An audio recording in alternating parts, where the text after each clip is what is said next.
about halfway along Hyde Park on its way to Hyde Park Corner.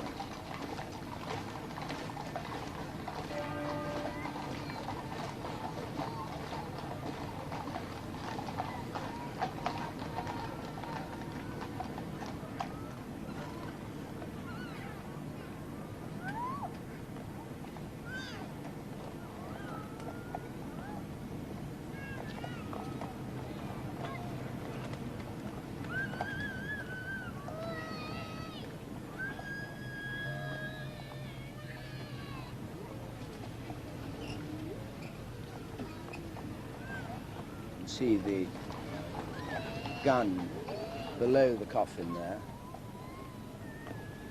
because this is, of course, a proper gun carriage used for the ceremonial events that the King's Troop take part in. It was Queen Victoria who was the first monarch to be given a funeral of this kind using a gun carriage, and since then Edward VII and George V and George VI and Sir Winston Churchill and the Duke of Windsor and Earl Mountbatten of Burma have all had their coffins carried in this way through the streets of London.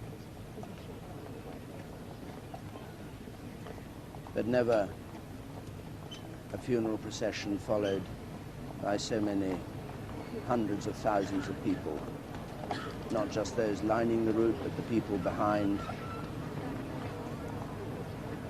following to see if they can catch up with the procession later on.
A few flowers being thrown at the leading horse there.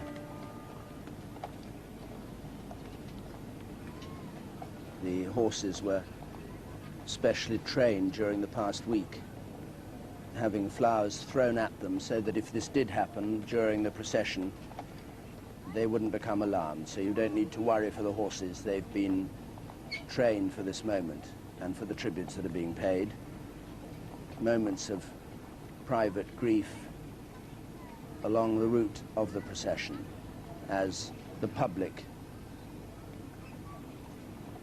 mourns the princess, and as the procession goes up Hyde Park here at Westminster Abbey, the congregation for the funeral service itself continues to arrive here. And for the service, the special service that's been arranged today, Tom Fleming is inside the Abbey. This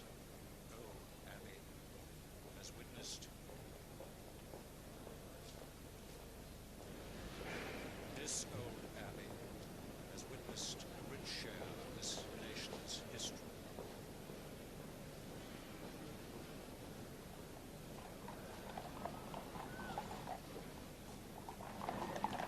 Here, Tom Fleming at the moment, but inside the Abbey, the crystal chandeliers lit and the congregation assembling as the funeral cortege, which has another 1¼ hours to travel, before it reaches Westminster Abbey, continues on its journey along the bottom end of Hyde Park.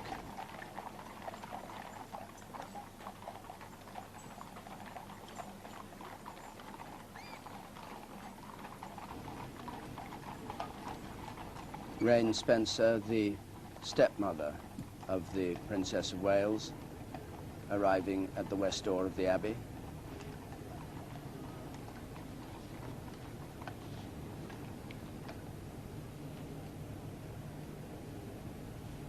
Now the Comtesse de Chabrun, pausing to look at the flowers outside.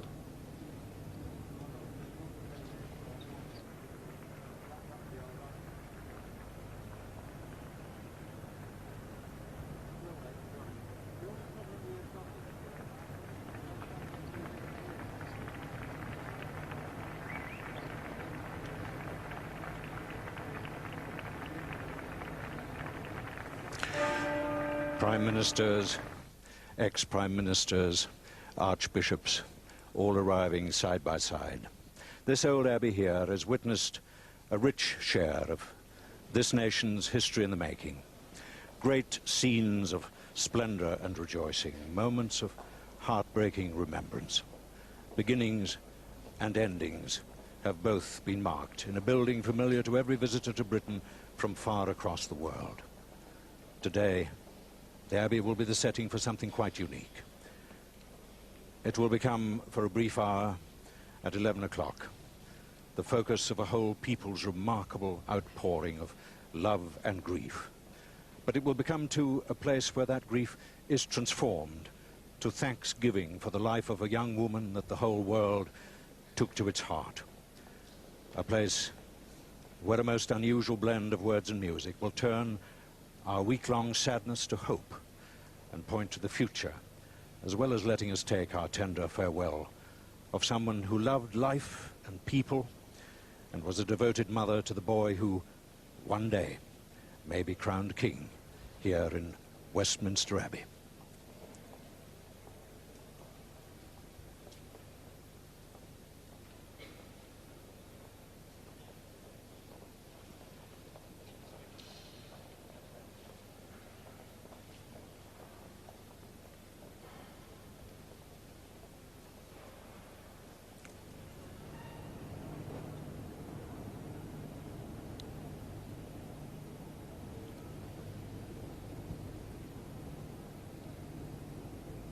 Outside the west door,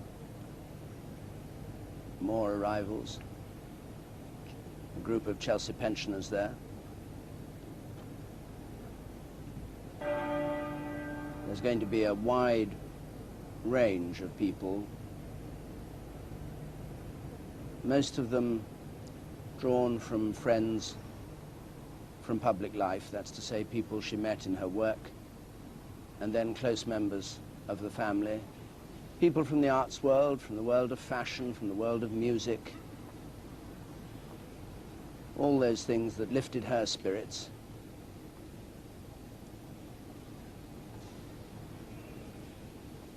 And summoned here very much at the last minute, and her brother there,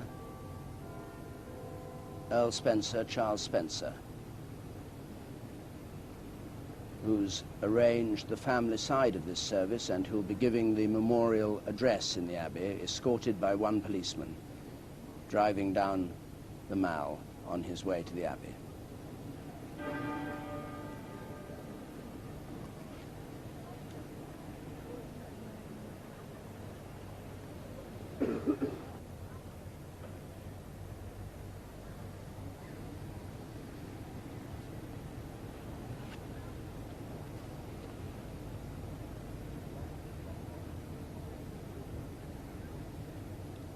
And there are members of the media coming, as well as of the music world.